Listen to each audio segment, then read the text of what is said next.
I sit on what's called 3M, which stands for Medical, Municipalities, and a Military Committee. And I am a member of the subcommittee, the Medical Committee. So any policy that affects the medical industry would go through my subcommittee. Now, how busy was that this year for those two committees? It's been busy, as always. Trying to get ivermectin over the counter, for example, is one of those committee's decisions. Another decision we're voting on is the doctors that are trying to start their own practice. They have an agreement with the hospitals. It's a non-compete clause, and so we want to get rid of those non-competes so that I firmly believe on the pursuit of happiness, that to chase those dreams that provide for you and your family, and so I think those non-compete clauses are bad business for people who just want to be free and chase those dreams. What I feel good about are things that we did not accomplish. And what I mean by that is there was a tax hike that would affect about 70% of South Carolinians that the supermajority Republicans were pushing, and were able to kill that massive tax hike.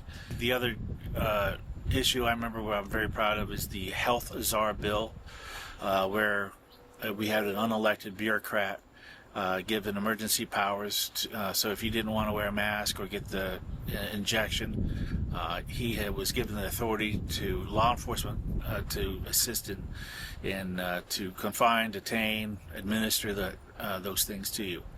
And so we were successful in killing that health czar bill. Those are the things that I'm very, very proud of. Closed primary bills. We put that up for a vote last year, and it got voted down. And so we're hoping that this year there's more momentum and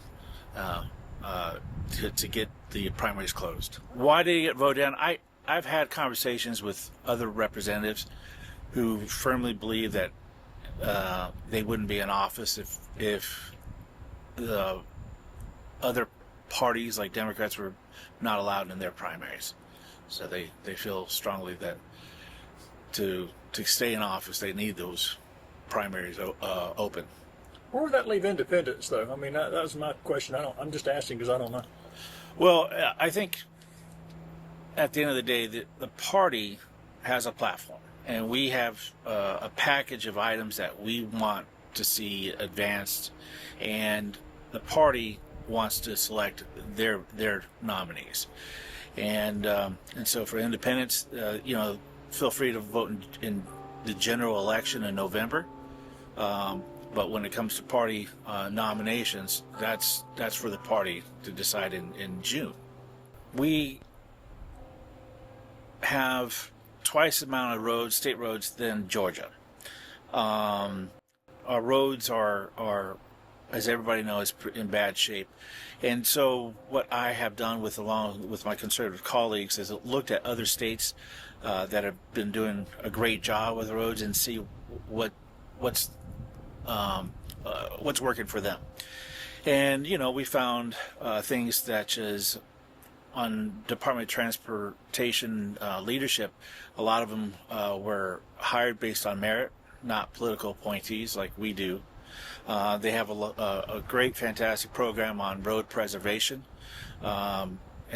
Minnesota, which the climate up there is pretty hostile to roads and infrastructure, but their roads are considered the best in the nation. One idea was regional directors, where the folks would vote in somebody, a roads commissioner, for a certain region, and they would be responsible for the maintenance and the roads in that area. So my conservative colleagues and I came up with some ideas of how to fix the road situation. There was conversation about how to fix the roads in Columbia a week or two ago, and that conversation led to, well, we need to increase gas tax.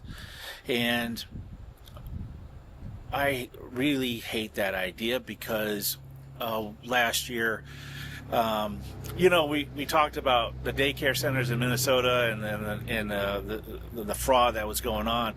In South Carolina, I personally found $1 billion that we could cut from the $42 billion budget that we had. Now, $400 million of that was absolute waste. $400 million is absolute waste. And we could cut that. So the idea of trying to raise taxes to fix our roads is ridiculous because the money is there. We have the money. It's just the priorities that we have in the state government. Folks would rather fix the roads than pay for these vacant agency positions. What I mean by that is if you go on any career page on some state agency, you'll see vacant positions that have been vacant for more than a year, up to 3 years, and the state funds those vacant positions. Why are we doing that? We are funding climate change research. We fund, the Greenville Game and Squire. I believe if you look at all these things, that easily $400 million we could use to fix the roads. So it's. Are you optimistic that y'all make some progress on roads? I am, and the reason why is because the conservatives picked up more seats. I think that by and large, across the state, you'll see more conservatives that agree with our values, our direction. I hope more people are considering for state office, state house, and would join me on cutting spending. Being fiscal responsible, spending the money on things that we expect to spend money on, education, law enforcement, roads, infrastructure. That's where the money needs to go. Anything else, our folks work way too hard, and for us to spend money on BMX bike trails, and like I mentioned, climate change research, tuition mitigation. Like I think $115 million go to these universities that they say, well, we're going to raise tuition unless you give us money. Well,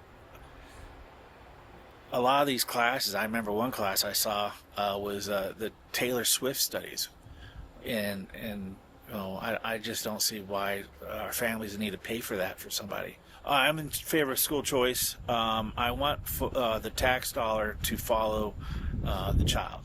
I think when you have competition, when schools are competing for your child, that will increase innovation and quality. Transportation is always a challenge. I think that we really need as a state government to prioritize what's important and have that money follow those things. I think everybody's willing to pay taxes, and it's up to us, that are elected officials, to meet those expectations of our citizens. Last year we passed the largest spending bill in history, state history, and not one dime was cut.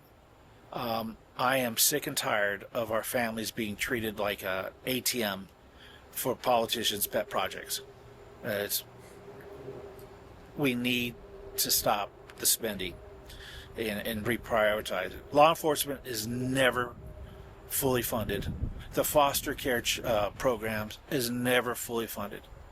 Our roads are never fully funded. But we find money for all sorts of monkey business. And literally monkey business, because I think we spent $1 million on an orangutan enclosure.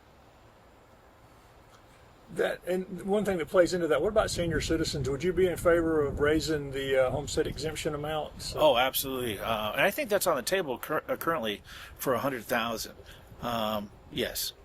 I get a lot of phone calls on healthcare prices, the cost of healthcare, medicine, and going to and I know that has to do with a lot of the federal decision.